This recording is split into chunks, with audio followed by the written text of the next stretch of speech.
किसी भी व्यक्ति के राजनीतिक जीवन की एक सीमा तय है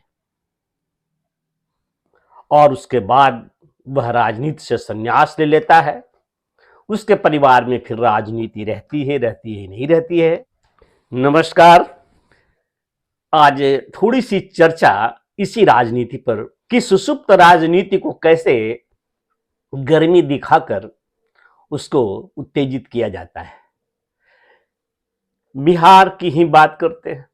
बात चूंकि बिहार से ही शुरू हुई है और यह भले हो कि बिहार में बेरोजगारी हो, अशिक्षा हो, अन्य प्रकार की जितनी भी कठिनाइयां हो, जितनी भी असुविधा हो, लेकिन यह भी सत्य है कि बिहार में से ही अधिक मेधावी छात्र डॉक्टर, इंजीनियर, आईएएस बनकर निकलते हैं। बिहार में ही अधिक पत्र पत्रिकाएं पढ़े जाते हैं। रेडियो टीवी चैनलों पर अधिक से अधिक टीआरपी बढ़ाने वाले बिहार की ही जनता होती है। किंतु राजनीति की बात आती है तो वे जातीय दायरे से हटते नहीं, अलग हैं, बस जाति में ही वोट देना है। इस राजनीति को शिखर पर ले जाने वाले आदरणीय लालू प्रसाद यादव जी अभी बीमार हैं। बीमारी की अवस्था में देवी देवता, भगवान, इष्ट सबकी वंदना की गई, सबसे प्रार्थना की गई, ईश्वर उनके ऑपरेशन को सफल रखें, उन्हें दीर्घायु बनाएं। इसके लिए ग्राम देवता, कुल देवता आदि सभी स्थानों पर आराधनाएं की गई, कई मन्नतें मानी गई होंगी। लेकिन इस फेरा में कहीं राजनीति सुसुप्त न हो जाए, राजनीति की गर्मी बढ़ी रहनी चाहिए। इसके लिए कुछ उपाय तो करना चाहिए। तो किसे ढूंढा जाए? तो राष्ट्रीय जनता दल में एक मिल गए, डॉक्टर चंद्रशेखर। पूरा नाम डॉक्टर चंद्रशेखर यादव है। यादव ये आजकल प्रचलन में नहीं लिखते हैं, वो अधिकृत नाम हो सकता है। तो भाई इस तरह से व्यक्ति के जीवन को धार्मिकता से एक मोड़ देने के लिए तो कुछ करना ही होगा। रामचरितमानस को तो तुलसीदास जी ने ही सरल सुविधा के लिए लिखा है ताकि सभी के सभी सनातनी बंधु भाई इसको पढ़ सके और समझ सके। अवधी भाषा में है। भाषा में कुछ स्थानीयता के वजह से समझ में अंतर आ सकता है। तो उसमें ही है वो ताड़न के अधिकारी वाला पंक्ति, बहुत दीन से वेदना और दुख देता आया है। ढूल गंवार शूद्र पशु नारी, ये सब ताड़न के अधिकारी। ये मैं बच्चा था तब से ही इस पर बहस सुनता आया हूं, विवाद सुनता आया हूं, लेकिन होता जाता कुछ नहीं। अंत में वही होता है जो लिखा हुआ होता है रामचरितमानस में, उससे ही पढ़ा जाता है और उससे ही समझा जाता है जिस भाव से वो लिखा गया है। जिनको नहीं समझना है, जिन्हें समझाने की आवश्यकता नहीं है, उन्हें छोड़ करके समाज आगे बढ़ जाता है। किसी के लिए तो कोई रुका नहीं रहेगा। अब इन्होंने यह प्रश्न उठा दिया। मतलब सिर्फ यह है कि ऐसा प्रश्न उठा करके हिंदुओं के बीच में एक भेद पैदा कर दे। भाई दलित हिंदू, पिछड़ा हिंदू, अगड़ा हिंदू, ऐसा ऐसा करके बांटने का टाइम आ गया। चूंकि अब जो चुनाव आने वाला है, उधर राम मंदिर की बनने की तैयारी भी जोर शोर से हो रही है। तो भाई राष्ट्रीय जनता दल की राजनीति की जिंदगी की उम्र लंबी हो सके और पक्की हो सके, खुदा उम्र दराज रखे, तो इसके लिए जरूरी है कि डॉक्टर चंद्रशेखर जैसे व्यक्तियों का वक्तव्य देना। तो हो गया, पटना में तो हो गया। जब मुख्यमंत्री से पूछा गया कि डॉक्टर चंद्रशेखर ने ऐसा बयान दिया है आपका मंत्री, तो ठीक है, हमको तो पता नहीं है, देखेंगे, हमको तो कुछ पता नहीं, मालूम नहीं है। तेजस्वी यादव भी पूछा गया तो उन्होंने कहा प्रारंभ में कि मुझे भी कुछ पता नहीं, पता करूंगा। लेकिन जब को सबको पता हो गया या सबको पूर्व में पता था तो कुछ होना जाना नहीं था, ये तो सब सुनियोजित था, चलना ही था, होना ही था, हुआ कुछ नहीं हुआ।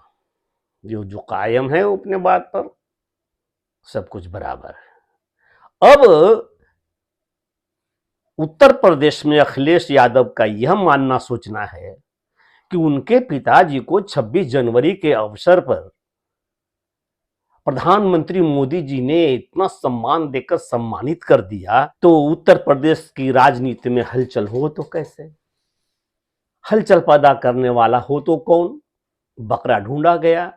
अच्छा, तो ये तो बहुत अच्छे हैं स्वामी प्रसाद मौर्य, आए भी भारतीय जनता पार्टी की ओर से छोड़ छाड़ करके। घोड़े ने नाल ठुकाया तो मेढक ने भी अपने पांव नाल ठुकवाने के लिए तैयार। नाल ठुका लेने के बाद किसी मेढक को वो उसका जीवन, उसकी जिंदगी, उसकी चाल ढाल में क्या परिवर्तन आएगा, यह पहले ही समझना चाहिए था। इसलिए नाल ठोकने वाला भी उनके स्केल के मुताबिक ही नाल और कील चुन रखा है, ठुक जाएगा। स्वामी प्रसाद मौर्य ने भी रामचरितमानस या मनुस्मृति की प्रतियां सड़कों पर जलाकर होली मनाई, आनंद किए। अखिलेश यादव खुश हुए और उनको अपने संसदीय बोर्ड का अधिकारी बनाया, उच्चाधिकारी बना दिया। गदगद हो गए वे, और भी ज्यादा मद में आकर अपने बयान पर बड़े ढंग से अड़े हैं। थोड़ा सा भी 1 इंच भी नीचे ससरने का जरूरत नहीं समझ रहे हैं।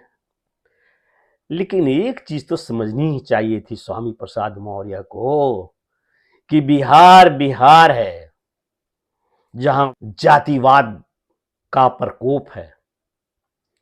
उत्तर प्रदेश में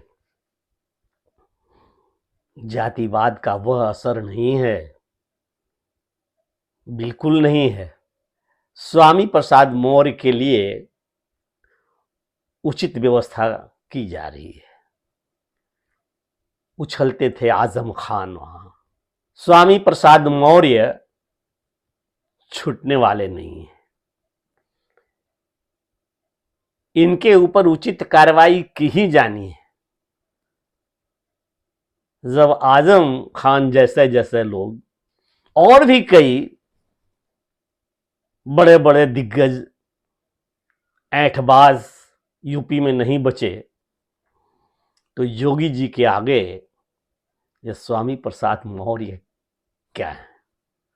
आशा है मेरी बात स्पष्ट हो गई होगी और मैं चाहता हूं कि समाज में हर तरह से शांति बनी रहे, तभी किसी राष्ट्रीय समाज का विकास होता है। किसी भी प्रकार से केवल वोट की राजनीति के लिए हंगामा खड़ा करना यह उद्देश्य नहीं होना चाहिए, यह गलत है।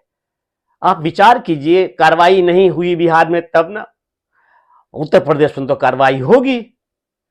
अब बगैर रामचरितमानस की इन पंक्तियों को अकारण व्यर्थ, न कोई मौका न ही अवसर, अचानक बोल दिया जाना। नालंदा यूनिवर्सिटी के आप कन्वोकेशन में आए हैं या किसी सभा को संबोधित कर रहे हैं, विद्वानों की सभा है, वहां ये बोल देने की क्या जरूरत थी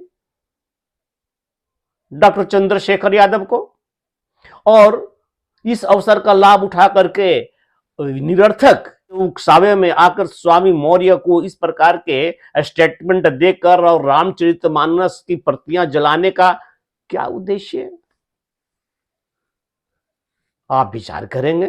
बस आज इस वीडियो में इतना ही। नमस्कार।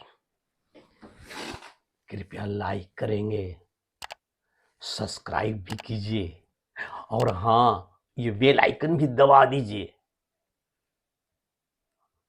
तथा ऑल विकल्प है उसको दबाकर तब छोड़िए। धन्यवाद।